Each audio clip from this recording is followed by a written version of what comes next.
ఈ విశాలమైన విశ్వంలో అనంతమైన సంపద ఉంది. అందులో ఇది ఒకటి. మనకు కావాల్సింది ఈ విశ్వాన్ని అడిగితే విశ్వం ఎప్పుడూ ఇస్తూనే ఉంటుంది. విశ్వానికి ఇవ్వడం తెలుసు, తీసుకోవడం తెలియదు. కాబట్టి ఎప్పుడూ మనం విశ్వాన్ని అడుగుతూ ఉండాలి.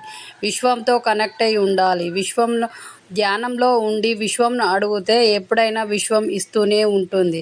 ఎందుకంటే నిజాయితీగా ఉండే వాళ్ళంటే విశ్వానికి చాలా చాలా ఇష్టం. అందుకే విశ్వం నిజాయితీగా ఉన్న వాళ్ళకి ఎన్ని కోట్ల డబ్బైనా ఇస్తూనే ఉంటుంది. కష్టం చేయకుండా వస్తుందా అని అంటే మనము ఏ విధంగా మనకి ఇవ్వాలో విశ్వానికి తెలుసు. కాబట్టి మనం అడగడం వల్ల ఏదో రూపకంగా మనకు డబ్బు వచ్చేటట్టు విశ్వము క్రియేట్ చేస్తుంది. దానివల్ల మనం ఆ వర్క్ చేయడం వల్లనే వస్తాయి. పని చేయకుండా వస్తాయంట కాదు.